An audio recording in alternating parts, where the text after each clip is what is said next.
when life decides to hand out to you lemons, you can decide to make lemonade, or you can complain that it's sour and you complain and you just don't do anything about it. So my circumstance, I find it's like a platform that has given me such drive. So I'm never comfortable, accept and understand that where I'm at is always, it's good, but I can always strive for more.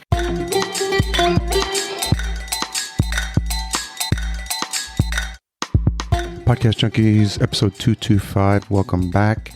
In case you're new to the show, I'm Harry Duran, host of this show since 2014, having amazing, extraordinary conversations with some of the most interesting folks in the podcasting space. I'm recording this in the middle of June 2020, right after an incredible series of events over the past months. I've talked a bit about the impact of COVID, and then most recently, what's been happening and what started here in Minneapolis, my new home, with the death of George Floyd at the hands of 4 police officers. I don't know anyone in this country who hasn't been affected by what's been happening the past couple of weeks.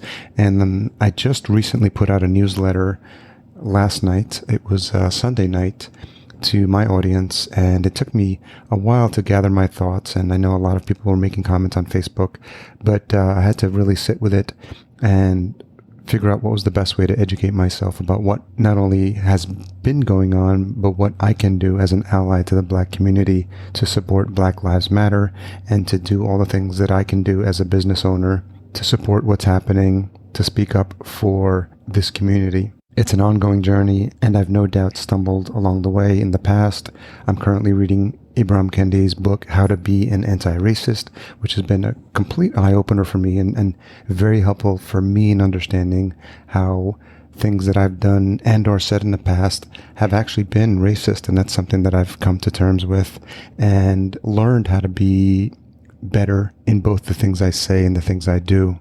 I'm educating myself, reading a lot, and I'll provide a list of resources in the show notes that have been helpful for me along this journey. I encourage you to continue the discussion with me, either by replying to me at harry@podcastjunkies.com, or engage with me, as I've been pretty active on social media, promoting articles that I've found interesting and relevant. One event that I recently took part in was Rachel Rogers' town hall meeting, and I'll include a link to that as well. It was very helpful for understanding how to reimagine small business, and it was focused on how, as a business owner, we can think about having a more diverse team and representation of how we support the Black community. So that was really helpful for me as well. There was also a pledge, which I encourage you to sign if you are a business owner, on how you can be more inclusive with the Black community. In case you missed last week's episode, I had a conversation with Chris Dufay, and Chris and I connected through the Black Belt Mastermind that we're both a part of. What was interesting about Chris's conversation was how he's been able to pivot his business and the folks that he coaches in helping them understand what are the things that a business owner needs to do in order to thrive in this environment. This week's guest is Heneka Watkis-Porter. Heneka is actually one of the interviews that I'm getting caught up with, and it was right before everything shut down for COVID. Heneka and I connected online, and we had a chance to talk at PodFest, which is the last conference I was at before coming home to Minneapolis and then being locked down for these past few months. Heneka is an incredibly inspiring entrepreneur and podcaster. She talks about her inspiration for starting Entrepreneurial You and how she was able to meet Richard Branson. She reflects on the transition from radio to podcasting and talks a little bit about the differences between both for her and her burning desire to become a published author and what she learned from publishing her book, Podcast Power. She's been able to leverage her podcast to get press passes for events and build meaningful relationships with others, and is really one of the hardest working podcasters I've met in recent times. This episode is sponsored by Focusrite, and specifically the Focusrite Scarlett 2i2 sound card. Make sure you pick up the 3G version of my favorite sound card and something that I use on a weekly basis with my podcasts and my interviews. Specifically the super clean gain inputs and the ability to monitor both your microphone and your headphones, which is always key for me as a podcaster. check out podcastjunkies.com/Focusrite for their full list of gear to support the podcasting community. Make sure you stay to the end of the episode where I reveal this week's retention hashtag. But for now, let's join this conversation with Heneka. So Heneka Watkis-Porter, host of the Entrepreneurial You, thank you so much for joining us on Podcast Junkies. Oh, thank you so much, Harry. It is my absolute pleasure to be here. So we started talking a little bit of how we met, and we were connected through a past guest, Maurice Cherry, who was an early supporter of my show because in the beginning, I started the show in 2014, and I was just really racing around to find out who wanted to be on my show. You know, when you get started, you're so excited when you just get even like the first hello or the first hi or the first someone that would take an hour of their time to be on the show. And he made recently an email intro to you. I think I saw you post something about a book you published as well. So it's funny that I saw your name pop up. I think it was on Twitter. And then within a couple of days, like your name popped up in the email. I was like, well, that's a sign. I think we should have a conversation.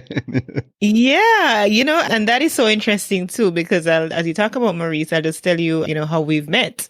I was, speaking at Podcast Movement Evolutions. And so a friend of mine who knew that I was going to Los Angeles, he connected me to one of his friends who I had met before. And so she happened to have her husband being taped and a live recording with Maurice. And, for that show there, and she invited me. And so I met Maurice. Incidentally, when I met Maurice at the show and, talking to him and everything, I was so excited because from one podcaster to another, you know how we get when we see each other, right? Oh, yeah. And, and so when I was talking to Maurice, he was like, because what happened is that I had a name tag. I was sitting at the front. I had VIP access to the event. I was sitting at the front with a name tag. So whilst I was, after the event, I went up to Maurice and was talking with him. He said, oh, but I saw your name today. Just today I saw your name because earlier in the day, Pod News had published a newsletter, their daily thing. And so my book, Podcast Power, was highlighted as well. And, so it was just all the dots connecting and it was just so much fun. And then he later connected you and I. So I thoroughly enjoy that. That story is remarkable. So we'll try to wind the clock back a little bit and get the journey of how this all started for you. So what were you doing, or how did you hear about the Podcast Movement Evolutions Conference? And was that your first podcasting conference in the States? Well, actually, it was my second speaking engagement in the US for podcasting, that is, because I had hosted an event later last year with a friend of mine. And that was my first conference in the US, actually. It was a small event, but nonetheless. And then, so in the early part of February, I was a speaker at ATD Tech Knowledge in San Jose. And then I later went over to Los Angeles. So it's so funny when I pitched to speak at both these events and I realized that they were so close to each other in terms of, timing. I was like, wow, it's just so amazing. And then I should be going back just next week, in the beginning of March, to speak at PodFest. So it's been an exciting time for me in the podcast industry. And we'll get to meet in person because I'm headed to PodFest as well. Yay! I'm so excited. I'm really looking forward. I just booked flights and everything to go over. So yeah. So where's home for you? Home for me is land of wood and water, Jamaica, sweet, sweet Jamaica. So this is exciting for me because what I've been having the opportunity to do is speak to people from across the world now about podcasting. And I recently had on Chavi Sakdev. She's just essentially was like the number 2 podcaster in India. In India, I listened to that episode. I loved it. I'm like, she's talking about the history and how the radio station, just made some changes and all that. I thought it was a pretty interesting episode. So now this is great because now, courtesy of you, I get to hear about what's happening in Jamaica. So talk to me a little bit about how you got started in podcasting, and then we can go into what's happening there because I'm really curious and how active the community is. Okay, interesting. So in 2014, I started a radio show and it was called the Entrepreneurial You.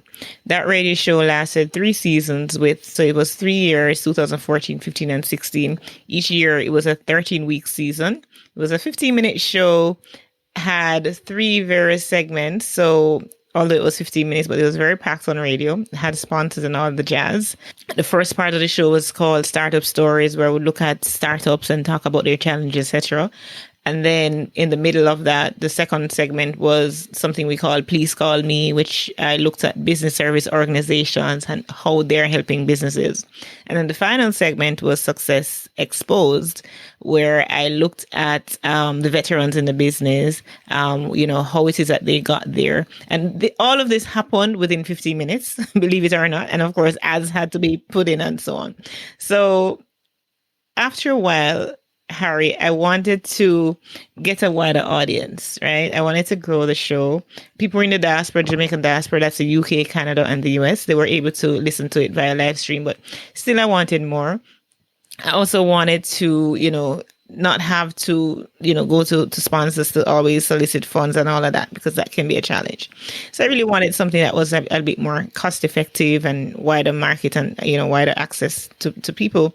So the Entrepreneurial You was born. It was pretty much born though out of a conversation with a friend of mine, where I remember talking to her because we were at an event together. I hadn't met her before in person, although she was actually one of the guests on the radio version of the show, who my producer had connected me with at the time, because I had a producer for the show.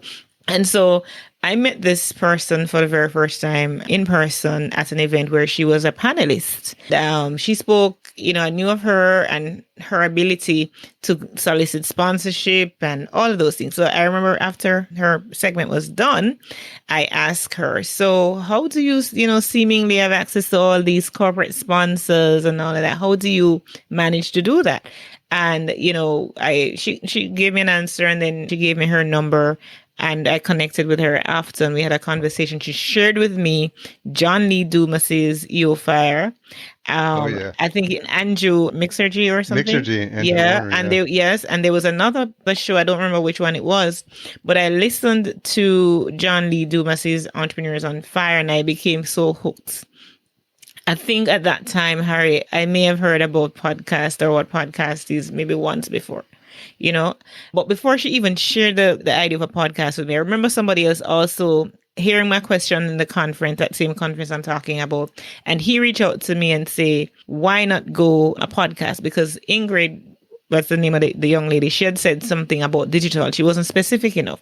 She said, maybe do something on YouTube and so on. So when I shared with her that this other colleague to me about podcasting, which I perhaps may have heard the term once or twice before, don't even remember if I'd listened to one before, and I was sharing that this is what this person say, I should start a podcast. So she said, yeah, and it was then that she shared those 3 podcasts with me, which I don't remember all 3, but fell in love, as I said, with JLD's EO Fire, began listening to him. I began connecting with him, be part of his community and genuinely engaging with him.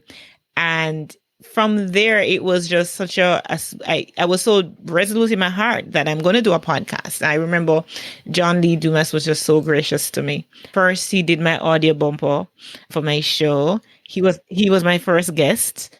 Oh, that's so awesome. He spoke at my my virtual summit and so when I had it, and this happened in 2017. So I've been so tremendously blessed by the big players and just persons in the industry and just everybody just having this community spirit to help each other. And from there, because having JLD on, I was able to leverage that, so I've been able to get Seth Godin on my show, Richard Branson and so on and so Nice. forth. So it has been an amazing ride, a very difficult one at times, but an amazing ride. That's such a fascinating story. It's and John is a great guy. We've become friends through the podcasting community as well. I was early in Podcasters Paradise. I've hung out with him a couple of times. Him and Kate. Kate is a wonderful person. Yeah, I've had kids and as well. And you know what? It was interesting, Harry, when I went to Podcast Movement last year in August and that was the first time I was actually meeting in person JLD and Kate, and I actually surprised him with a personalized gift and stuff. And it was just such a warm moment. For me, I could tell that he valued that because it was thoughtful. And for me, it's like I could never repay him, but it was just that I think I just had to do a nice little gesture, to let him know how much I appreciate his efforts. I think what's fascinating about your story is, although you are new to podcasting, all this work that you've put into radio has paid off. You're talking about like keeping the segments tight, being concise with what you want to do. All that information is so valuable for new podcasters who are producing shows, because there's always the conversation on podcasts about how long a podcast episode should be. And everyone's answer is, or the people who know, it should be as long as it's still engaging for your listeners. So that could be something like, past guest Mignon Fogarty's Grammar Girl and her 5-minute episodes, or it could be Joe Rogan with his 3-hour episodes. You'll find an audience for what you have, as long as they keep listening and keep getting value. And I think if you could speak a little bit to how, or maybe who helped you understand the importance of those segments, and when you were on the radio, keeping them short in 15 minutes and providing as much value as you can within that time. Yes. I've been pretty blessed to have some people in my life, to give me guidance. Like, I just don't know how I've been so blessed, right? So there's this gentleman here called Owen James in Jamaica. He's been in the media, really big in the media. And he's actually featured me on one of his television shows called, what's it called again? Oh gosh, I forget. But anyways, I remember speaking with him because his show has been hugely successful. And so when I told him about the idea of doing a radio show, he said to me, here's how you can make money from it. If you try to do a 15-minute segment in its entirety and have a sponsor come on board for that entire 15 minutes, it can be challenging. But if sponsors know that they can sponsor a particular segment, then you can break it down. And so you can have different sponsors doing different segments. So it was a revenue earning perspective, but also to make it interesting and not just 15 minutes of, random talking, whatever. And so that was one. So Owen James has been very helpful. That alone was so insightful, right? And then him connecting me with a radio station, because not having prior experience in radio, you need somebody to kind of help you open the door. And he did that for me. And not only that, my producer she's an award-winning producer. She's produced award-winning shows in Jamaica. A very gentle giant, Lorna Gordon. Very gentle giant, works behind the scene, but she's an excellent producer. She's produced shows such as Impact with Cliff Hughes and other shows and so on. And these are amazing journalists in Jamaica. So I had that initial support. And I think, even how to writing the script and seeing her do the script, the running order and connecting with the guest and so on, because for the very first season or two that I did, I was not the one producing the show, and she's equipped me so much that after a while I could produce it myself. And so that I found was very, very helpful when I was about to start the podcast. How did you end up in radio? That's such an interesting question. I wanted to do mass communications, media and communications at my university here in Jamaica, the University of the West Indies. We have a division called CARIMAC, the Caribbean Media and Communications, something like that. And I applied, and what do you know? My application was rejected. And so I ended up doing sociology and management studies, ended up doing a double major in those two areas, and of course graduated with honors from the University of the West Indies, the Mona campus in Jamaica. I was a bit wounded because as a little girl, I was kind of, had this dream of wanting to be on radio. When you're coming from humble beginnings and stuff, I have this dream of wanting to be on radio or television. I just wanted to be in the limelight somewhere, somehow. And it just never happened. So I was kind of devastated. But I realized, Harry, that life has a way of just coming full circle. You know what I mean? And in coming full circle, even without having that experience on radio before, never had any experience, I just knew I had a desire to do this show because I had become an entrepreneur since 2007. I first started with a clothing brand called Patwa Apparel. It was doing very well. After a while, business fluctuates and so on and so forth. But it was doing very well. And there was a point when I thought I wanted to pay it forward in terms of I was getting invitations to speak at different events and to speak to different groups. And these opportunities were kind of allowing me to think that, what, instead of just, trying to speak to individuals or, on a smaller scale and so on, I wanted to have an avenue where I could speak to many people at once. So I decided that I wanted to do this radio show. I also wanted to started writing books because I was learning so much about entrepreneurship. Never had entrepreneurial experience before. Nobody in my family taught me, like we didn't have that. So I wanted to pay forward what I was learning. And so the radio show developed, and then I started writing. My first book was called 15 Hints to Entrepreneurial Success, Lessons from a Caribbean Businesswoman. So to answer your question, how I ended up on radio. So that's the first thing. And then, like I said, life has a way of coming full circle because later, subsequent to that, I was invited with a colleague of mine who is a Jamaican, but he now resides in St. Kitts to host. So we host a radio show with him. So I was one of his co-hosts doing the show called Archie's Link Up. It was on mainstream radio in St. Kitts, but I was recording right here from home and sending the files to him. So that was pretty interesting without my mass communication degree. Yeah. Well, kudos to you for it seems like you've had this drive for a long time. Oh, yeah. Especially as an entrepreneur. What's interesting that you said something earlier is when you were talking about even the fact that you had success in radio. Some people, and I'm sure friends would look at you and be like, you've already made it. You're on radio. Like, what more do you want? And something you said earlier in our conversation struck me. You said you wanted more. Yes, I did. Where does that come from? So, Harry, I grew up without any self-esteem, without any self-confidence, without any sense of self at all. Like, I've had not the best of circumstances. I didn't grow up with my parent. I'm the daughter of a teen mom. And, not knowing my father, all of those things. And I don't even look at them as, right now, as, oh, poor me kind of a thing. No, they are just parts of what developed the drive. Because you see, when life decides to hand out to you lemons, you can decide to make lemonade, or you can complain that it's sour and you complain and you just don't do anything about it.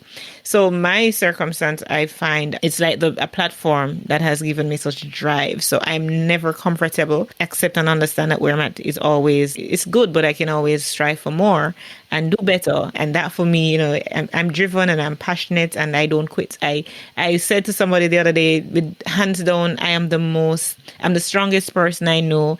I'm the most resilient. You can outdo me when it comes on to talent and skills, but you cannot outdo me when it comes on to perseverance and resilience. That's amazing. I love that.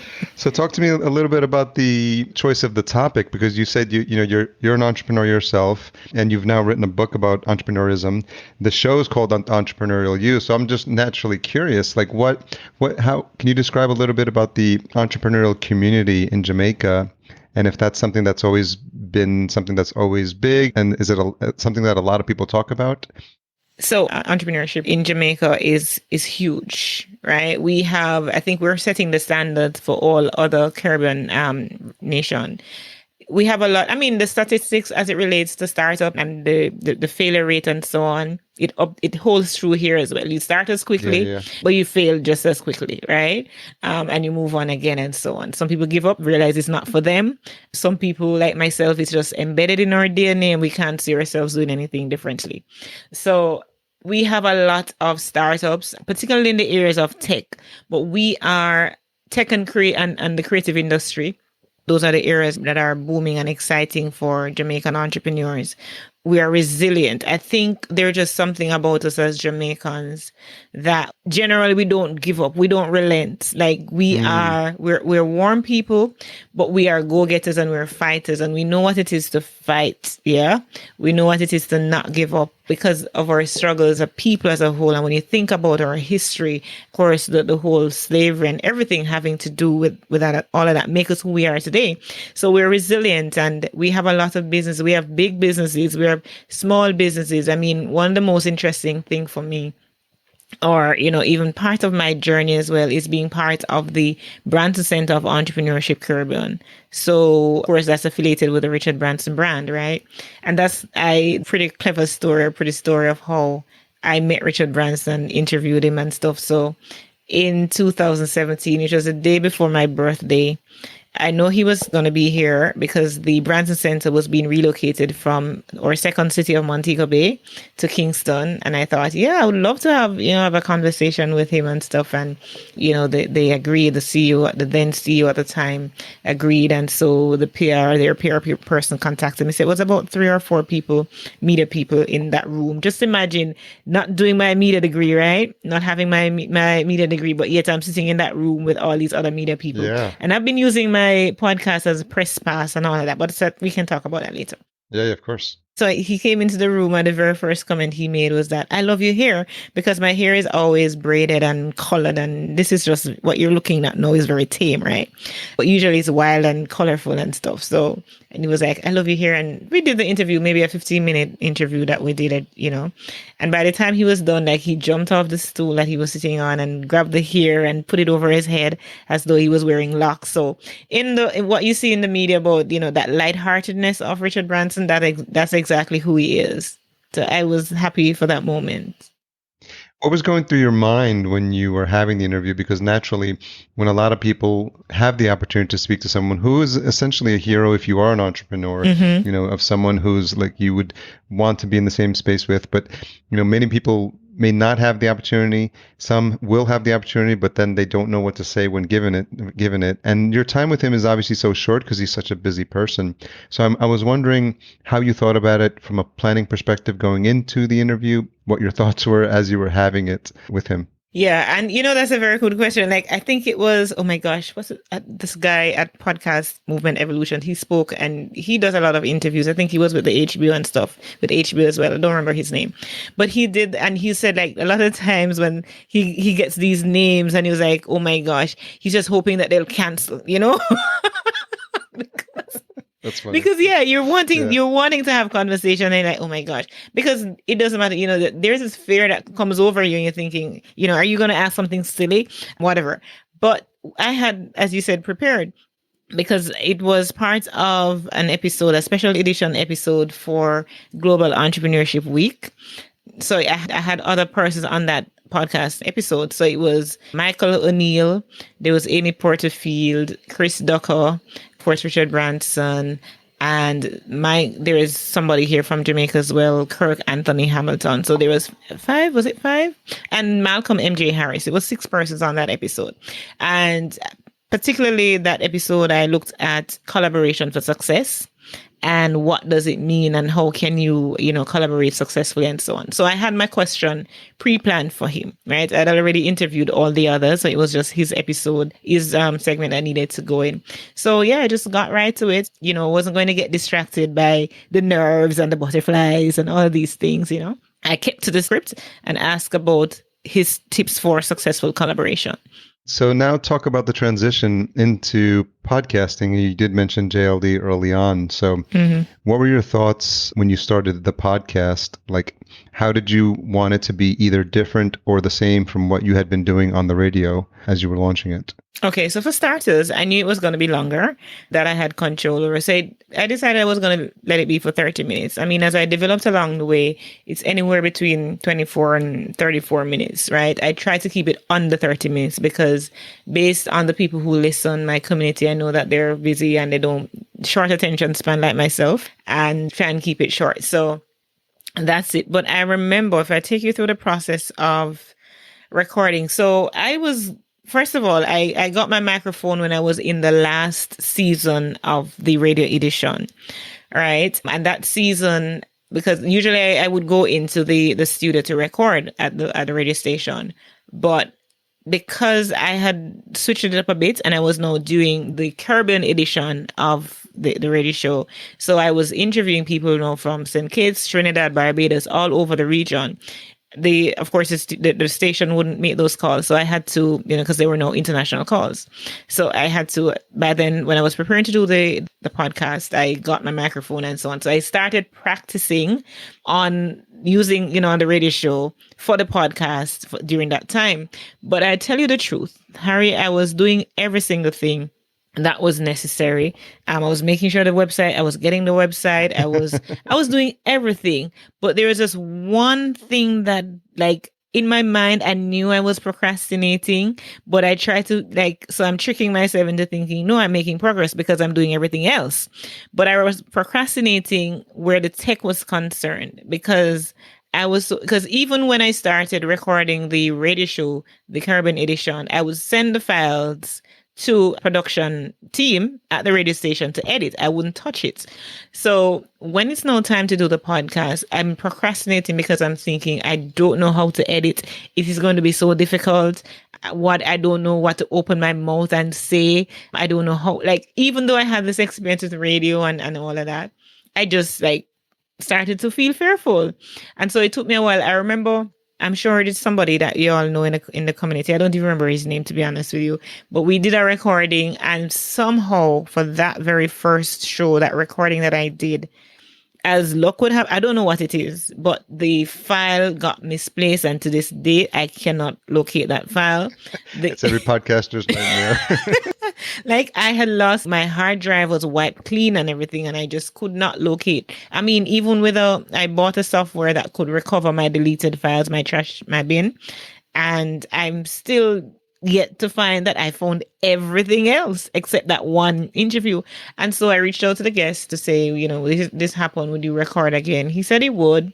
We just didn't get around to it. And eventually one day he came back to say, yes, he reached out to me and said, I'm ready now to be on your show.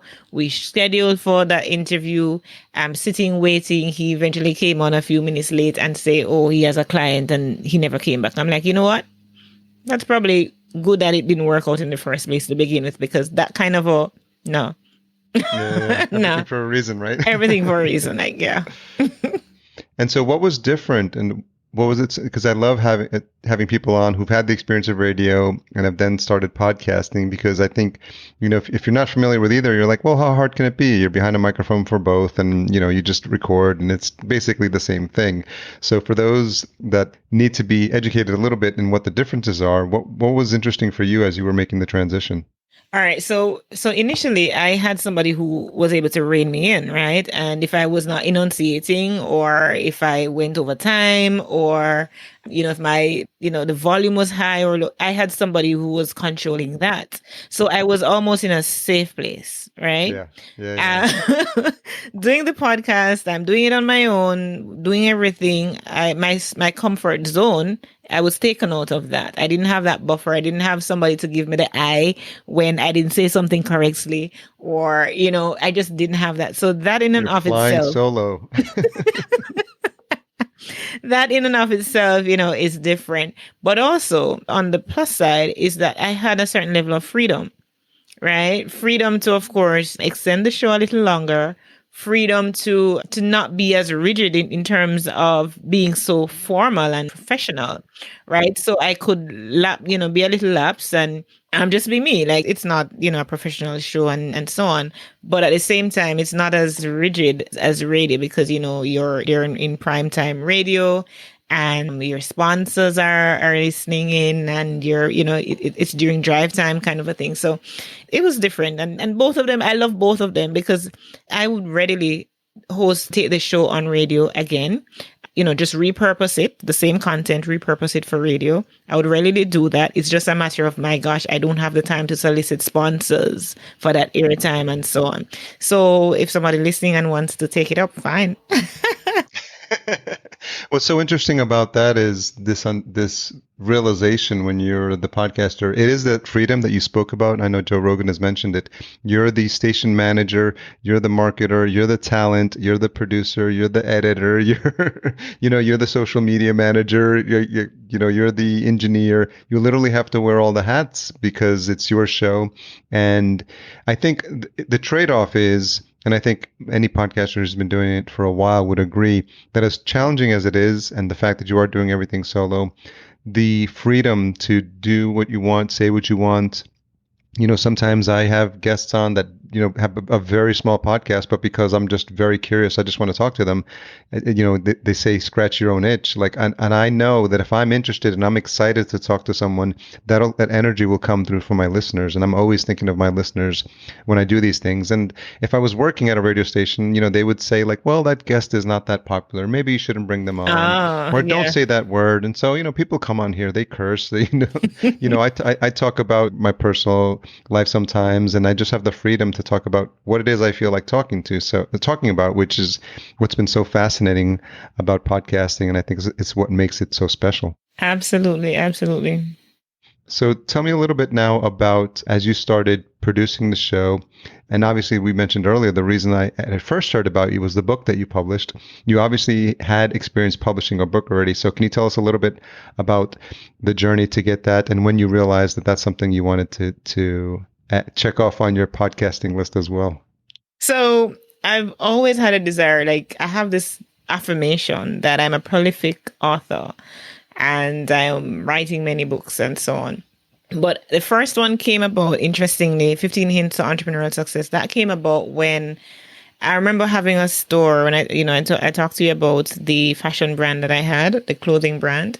And it was in a very popular tourist destination in Jamaica, and a friend of mine came in and I was talking to her. I know she's a publisher as well. I was talking to her about, writing, and I really want to write a book and so on. And what she said to me, like, it was just so simple, but yet it's so profound. She said, all you have to do is just start.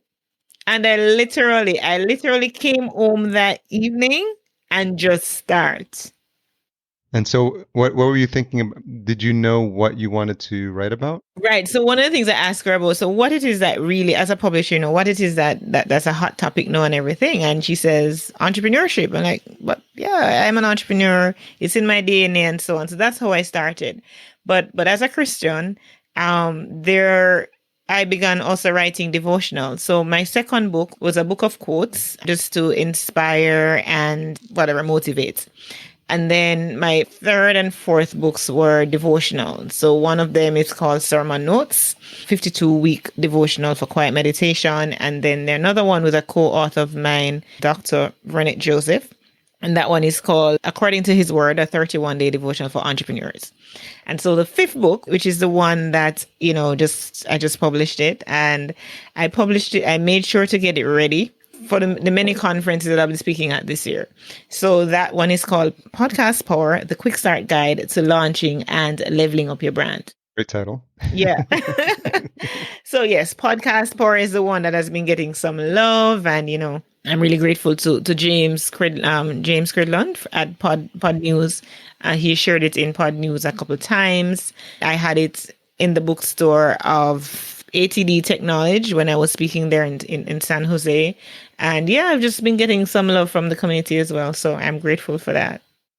Timing was interesting because I had a little site that I put together called podcastbooksclub.com, Yes. which is a collection, because I was curious about all the people and friends of mine that have been written books about podcasting. And as I started doing my research and putting the site together, it was just fascinating to see, there's books that go back to 2014, 2015 as well.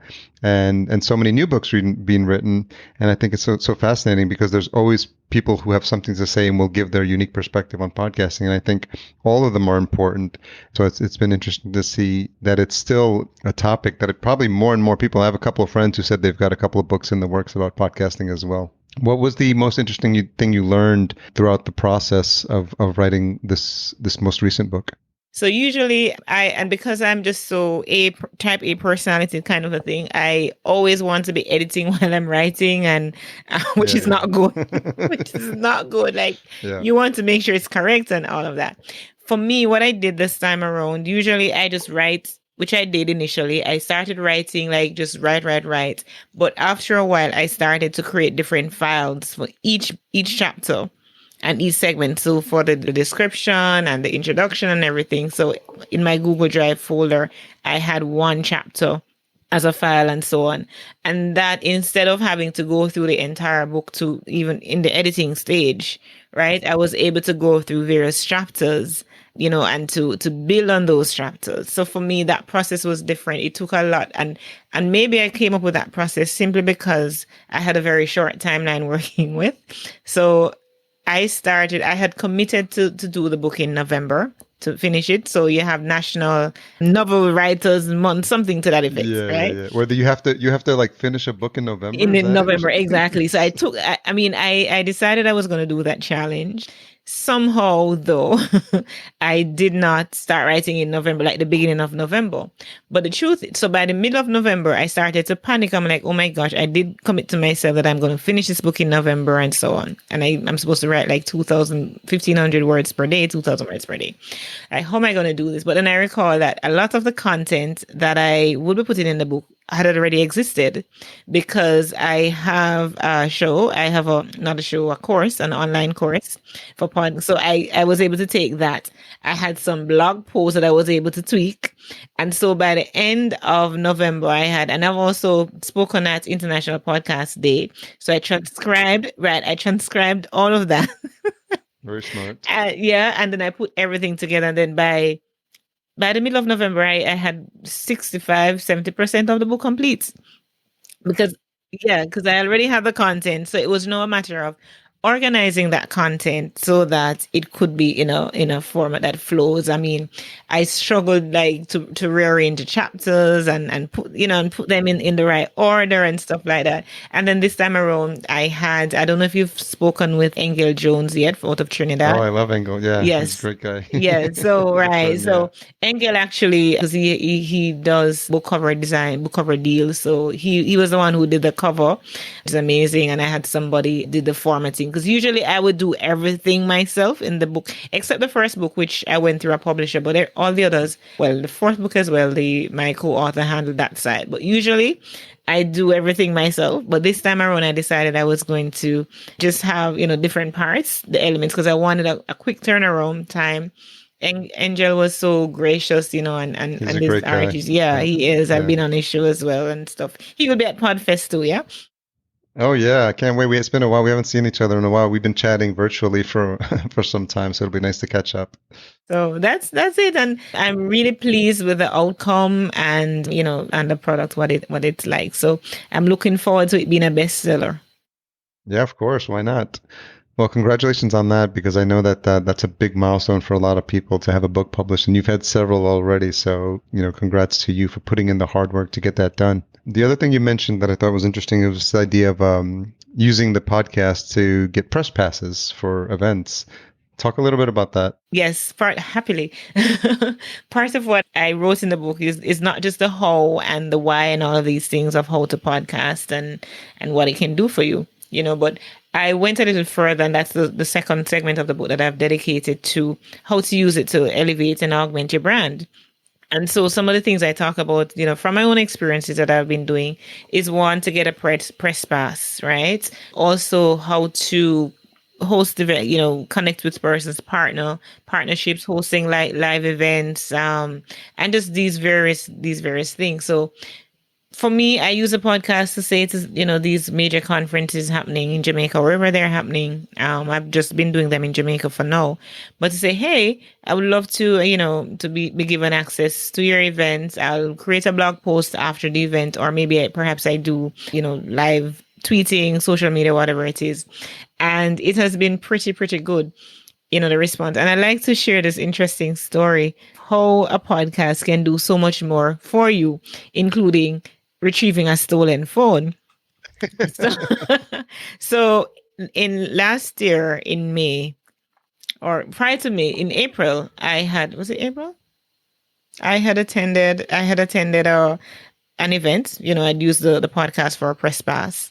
And I met one of the presenters who spoke about cybersecurity and so on.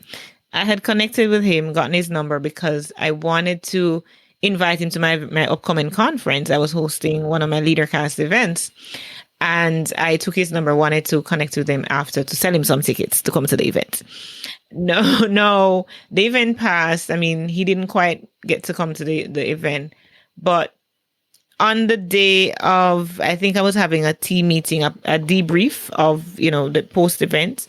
at one of the hotels, the hotels here in Jamaica. And on leaving that hotel, I was in traffic, a line of traffic, sitting down, waiting for the light to change. And lo and behold, somebody just pushed their hand through my window and took my phone. Wow. Right. It was at that point, up to that point, it must have been a 2 month old new phone, right? It was like a Samsung S8.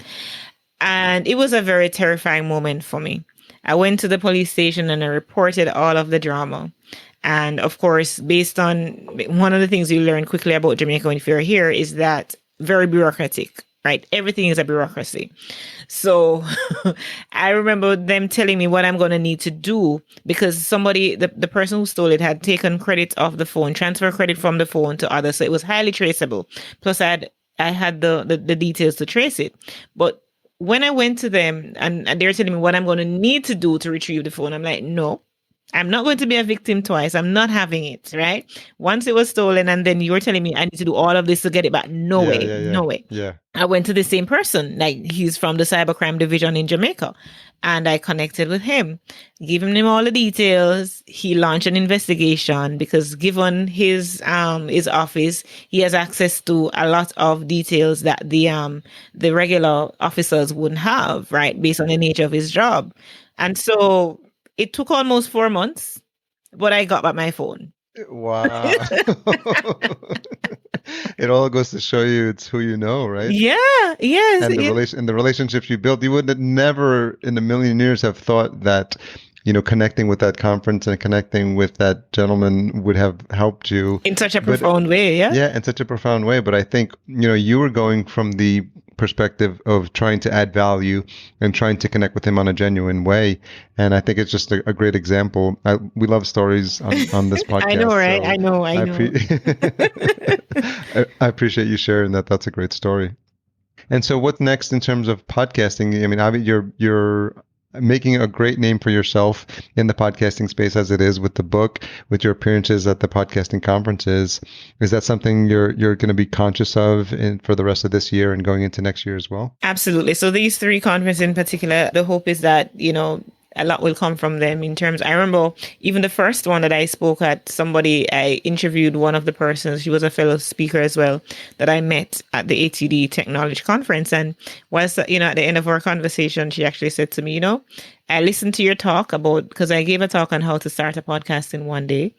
And she came and she said she's been thinking about the podcast, starting a podcast. And immediately, based on my talk, she went home and she was able to, she now has episodes recorded and has several guests lined up and stuff like. So these are the wins that I love. And I've been, out of this, I intend to continue coaching.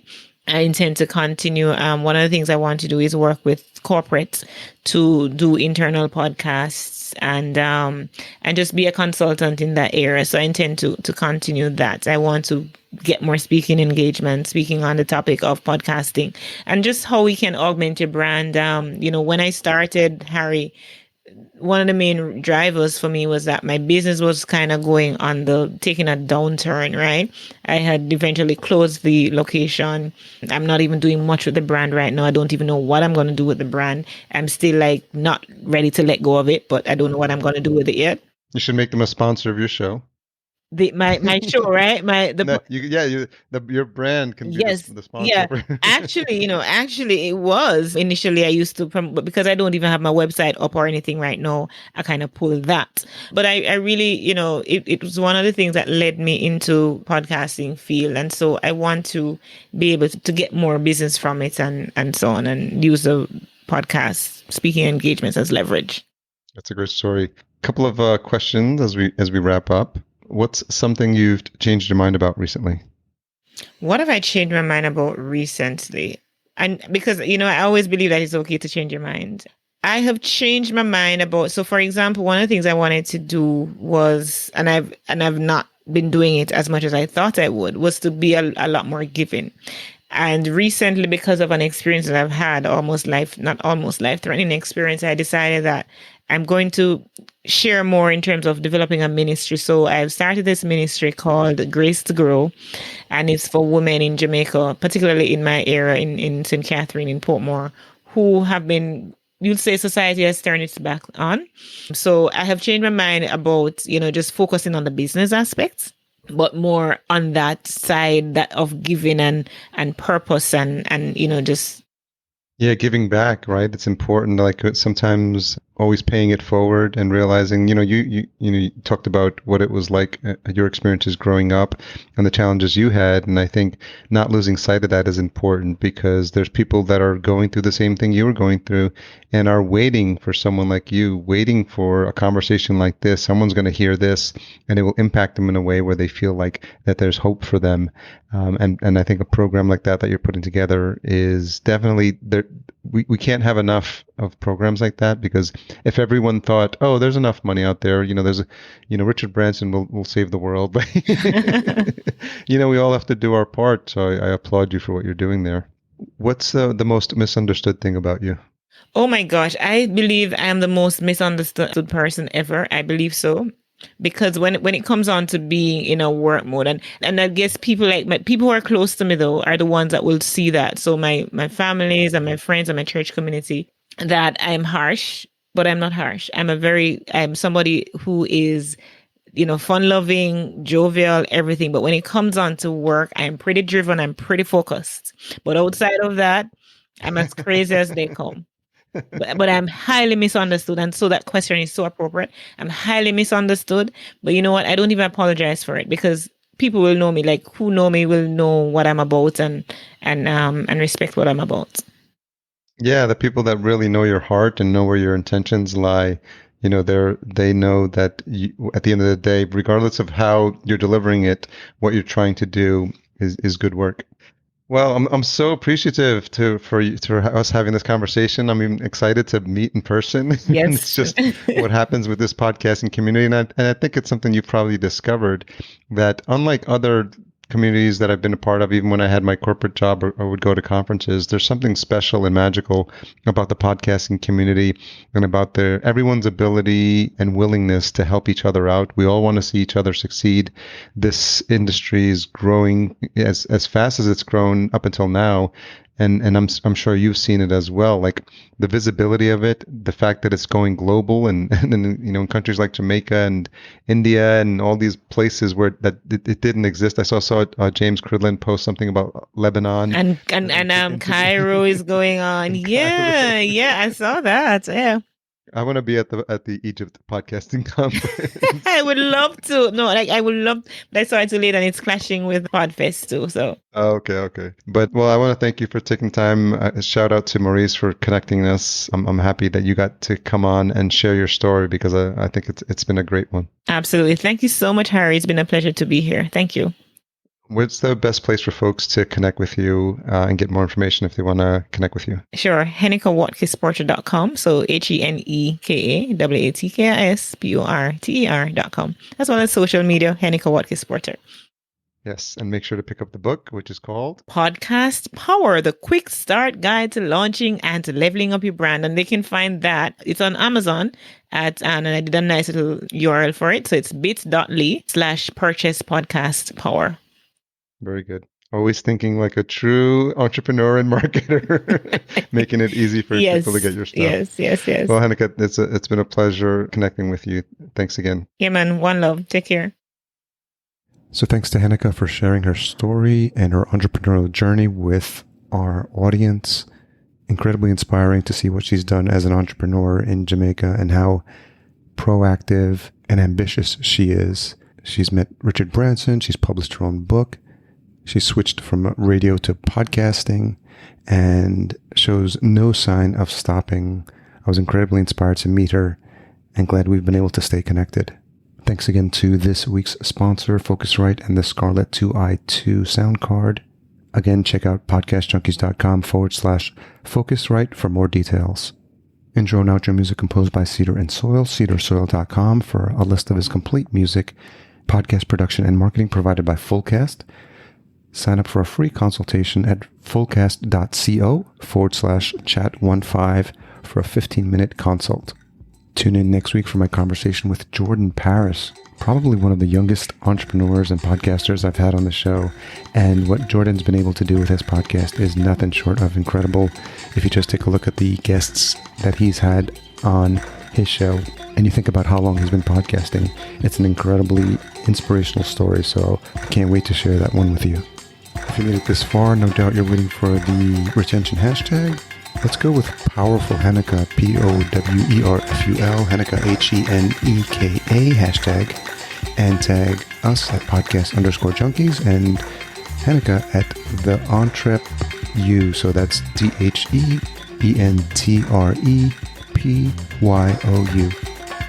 Thanks for everything you do to support the show. Stay safe.